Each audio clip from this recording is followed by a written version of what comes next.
नहीं किसी से भीख मांगते, हम तो अपना हक मांगते, नहीं किसी से भीख मांगते। इनकलाब जिंदाबाद जिंदाबाद इनकलाब जिंदाबाद, जिंदाबाद जिंदाबाद छात्र एकता जिंदाबाद, जिंदाबाद जिंदाबाद छात्र एकता जिंदाबाद जिंदाबाद। पलीकडे उभे आहे, जे या रस्त्याच्या पलीकडे उभे आहे. आज हे विद्यार्थ्यांचं जे आंदोलन आहे, इथे एखादा विद्यार्थी जर उलटसुलट किंवा काही आपल्या मनातल्या भावना व्यक्त करताना मुद्देसूद बोललेला नाही किंवा अडखळला तर कृपया करून त्याच्यावर हसू नका. कारण आजचं हे जे आंदोलन आहे हे विद्यार्थ्यांचं आंदोलन आहे आणि विद्यार्थी हा नेहमी शिकत असतो. आम्ही विद्यार्थी आहे, इथे उपस्थित असणारे सगळा हा विद्यार्थी. आणि आज मी तुमच्यासमोर एक वकील म्हणून बोलणार नाही आहे, तर मी एक शिक्षणावर विश्वास ठेवणारा विद्यार्थी आणि भारतीय संविधानावर विश्वास ठेवणारा नागरिक म्हणून आपल्यासमोर बोलतोय.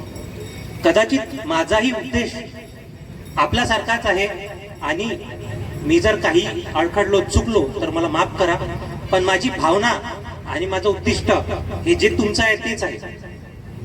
मला आपल्यासोबत बोलताना सर्वप्रथम डॉक्टर बाबासाहेब आंबेडकरांचे शब्द आठवतात. त्यांनी एक स्लोगन दिलेलं आहे, शिक्षण हे वाघिणीचं दूध आहे, जो पेल तो गुरगुरल्याशिवाय राहणार नाही. आणि हे सत्य आहे आणि आज हे मला माहीत पडलं.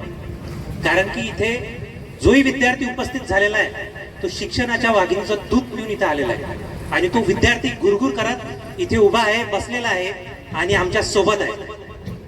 आज त्यांना मला इथे पाहून खूप आनंद होत आहे आणि स्वाभिमानी फील होत आहे की मी या चांदुर्ली तालुक्यातला एक नागरिक आहे, या भारताचा एक नागरिक आहे. आणि आज हे विद्यार्थ्यांची पहिली मुवमेंट, पहिली चळवळ इथून सुरू झालेली आहे. प्रस्थापितांच्या छातींवर आज हे विद्यार्थी लात मारणार आहे. आणि ते लात कशी मारणार आहे? कारण ते विद्यार्थी जिथं लात मारते तिथून पाणी काढू शकते. हे विद्यार्थ्यांचं आजचं भावनाच्या माध्यमातून, त्यांच्या मनोगताच्या माध्यमातून ते सांगणार आहे. आपण छत्रपती शाहू महाराजांना ओळखता, आपण ज्योतिबा फुलेंना ओळखता, आपण बाबासाहेबांना ओळखता, आपण राष्ट्रपिता ना ओळखता, आपण गाडगेबाबांना ओळखता, आपण पंजाबराव देशमुखांना ओळखता. आज त्यांनी शिक्षणासाठी काय काय केले आपल्याला सगळ्यांना माहिती आहे आणि ते कुठले आहेत ते आपल्याला माहिती आहे. त्यांचाच एक किस्सा सांगतो. शाहू महाराज यांनी सगळ्यात पहिले आरक्षणाचे जनक आहेत. त्यांनी 1902 मध्ये आरक्षणाची पाया रचला आणि सांगून दिलं की शिक्षण हे फक्त एका प्रस्थापित वर्गांसाठी नाही, ते सगळ्या समाजाच्या घटकांसाठी आहे. आणि त्यांनी 1902 मध्ये आरक्षणाच्या माध्यमातून ते आपल्याला सांगितलं आणि काटेकोरपणे लागू केलं. त्याच्यानंतरच आणि त्याच्या आधी ज्योतिबा फुले, सावित्रीबाई फुले यांनी सांगितलं की आपण शिक्षणामुळेच क्रांती घडवू शकतो आणि समाज घडवू शकतो. त्याच्यासोबतच पंजाबराव देशमुख साहेबांनी शिवाजी शिक्षण संस्था उभी केली. त्या शिक्षण संस्थेच्या माध्यमातून आज ग्रामीण भागातला विद्यार्थीही शिक्षण शिकू शकत आहे. त्यांचंही आयुष्यभर स्वप्न जे होतं की शेतकऱ्यांसाठी आणि विद्यार्थ्यांचे प्रश्न म्हणजे राष्ट्रहिताचे प्रश्न असतात, त्यांनी आपल्याला सांगून दिले. आणि आजही आपण तेच प्रश्न घेऊन इथे उपस्थित आहे. कशासाठी? तर राष्ट्रासाठी.